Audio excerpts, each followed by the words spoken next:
Hello, everybody. Welcome back to Counselor's Couch 101. My name is Jim Stump. And before I forget to mention it, if you'd like to send us an email, the address is counselorscouch101@mail.com. Counselor's Couch, all lowercase, no spaces, no apostrophe. Counselorscouch101@mail.com. Oh, she's catching that fish again. It looks like a lot of fun. I encourage everybody to get out and do stuff like that. By the way, they always put the fish back. They don't take them. They have the fun of fishing, and then they release them, put them back into the water they came out of. The other day, someone asked me about style of counseling. They asked me what style I use. And I thought that was an interesting question. And it's probably good information for all of you to have out there. When you want this information is when you are choosing a counselor. That's the time you're going to want to know what this is all about. When you see counselors online, at least I hope you're going online and checking out their bio and their comments and the way they work and etc. It'll say the different styles that they use, right? And there are many of them. And you have a general idea of what they all entail and what they're all focused on. You can make a better decision as to what type of counseling you would like for yourself. Probably one of the most popular ones is what they call COG-B, cognitive behavioral. Basically, what that means is what you believe is how you act, right? I often use the image of a computer when trying to describe the human mind. We don't talk about it much anymore, but there used to be like a DOS system, the system at the bottom of the computer. And everything that goes through the computer goes through that bottom system, right? Whether you're aware of it or not, whether you're paying attention to it or not, it's there. It affects every decision we make. When we talk about cognitive behavioral therapy, we're talking about the things that we believe deep down that are affecting our behaviors in life. And that's the kind of thing that you would expect to focus on when you are with that technique. What do you think? What are your beliefs? And how is it affecting you? There's a type of counseling which is called person-centered counseling. It's like you sit with the person, get to know them very, very well, find out their strengths and their weaknesses, and find out where they want to go and see how we can connect all that up and make it work, right? Very close to that is humanistic counseling. By the way, all of these different theories and approaches seem to have a lot of overlap, a lot of common technique, and a lot of common basic ideas, but they're focusing specifically on particular sort of a view that the counselor has as to how that counselor sees human behavior. So humanistic, you want to know how the person works? We try to be supportive of the person, try to be as positive as possible when working with that person. And in gaining comfort and ease with your counselor, the counselor can take you through possibilities that will maybe give you a better choice on how you're going to behave in the world. Of course, there is relationship counseling. That has to do with every relationship you can think of. The relationship you have at work with your boss and your co-workers, the relationship you have at home with your wife, your kids, your family, your mother, father, brother, extended family, aunts, uncles, all those. Your relationship with the neighbors, and relationship with people that you're driving down the street with. It's all about how we think about these sorts of things going on that affect how we behave and etc. So we talk about relationship. Of course, you probably all have heard of marital counseling. Oftentimes when a couple is butting heads and they can't seem to back off enough to come to a good solution to whatever is bothering them, they'll ask for a third party. And oftentimes it's not that the third party knows anything more than the couple does, but it's that someone can look at a situation objectively and offer a kind of opinion from an outsider's point of view. And oftentimes that helps somebody break through a logjam when something's going on in their relationship and they can't put their finger on it and they don't want to admit they're wrong, right? Find out what's going on with that, make your decisions, and improve your relationship.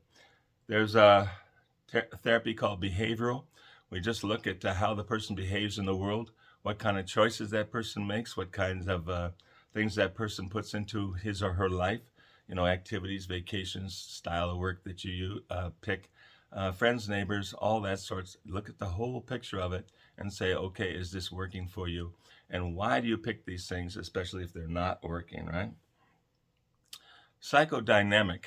That's interesting because they're trying to look at the unconscious motivations that drive a person's behavior and choices. Psychodynamic.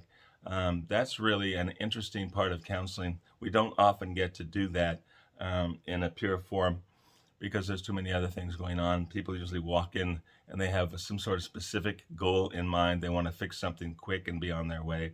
So we don't usually get a whole lot of time to look at the subconscious sorts of motivations, but it's an excellent thing to do if you want to understand yourself. Of course, there's substance abuse counseling.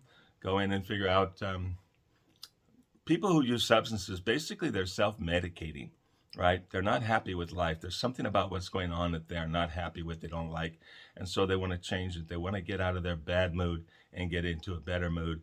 And using alcohol or substances, they feel like they can leave behind all the things that are bothering them and forget about it for a while, be in a better place and enjoy a few minutes, and then wake up the next day and try to cope all over again.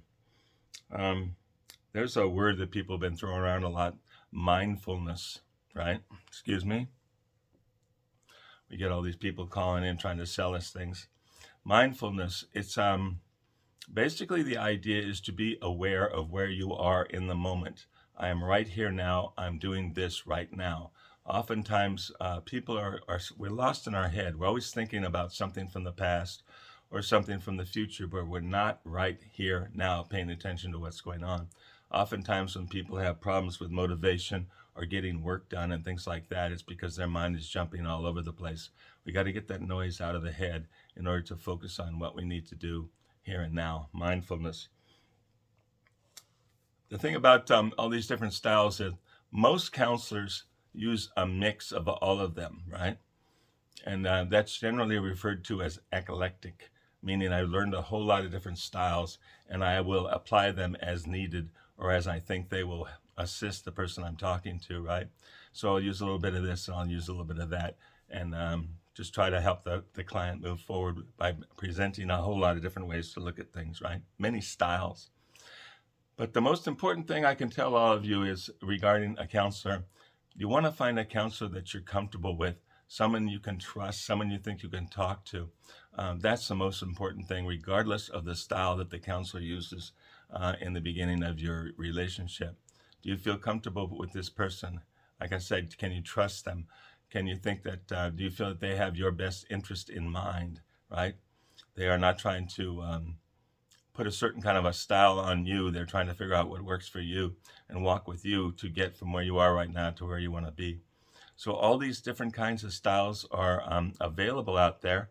And when you're looking for a counselor, I recommend that you read their biography, read their comments about themselves, look at the type of work they do, and see if you think that's going to match up for you. That's the idea. You want to find someone you're going to be comfortable with. That's more important than the style they use. Eclectic is what we mostly do. We use a blend of all sorts of different techniques, so we've learned through different studies and experience over the years. I hope this helps you. If you have any questions, please put it in the comments below or send us an email, counselorscouch101@mail.com. By the way, I want to thank all of you who have been leaving comments below and liking the channel and all that. That helps a great deal. We're still trying to get something established here. I'm still trying to connect up with other counselors so we can be of more benefit to the community. And like he who must not be named says, we're not getting paid. A lot of the work that people do in this field, we do pro bono. We're just trying to help people out because those are the kinds of people, if they're good counselors, those are the kinds of people that will gravitate to this work. We just want to help folks out, and we like to help you out as well. And we invite you to help other people out as well. And by understanding how all this works, you can be of benefit to the people in your life and people that you might run into along the way. Okay? Thanks for listening. I'm glad you stopped by.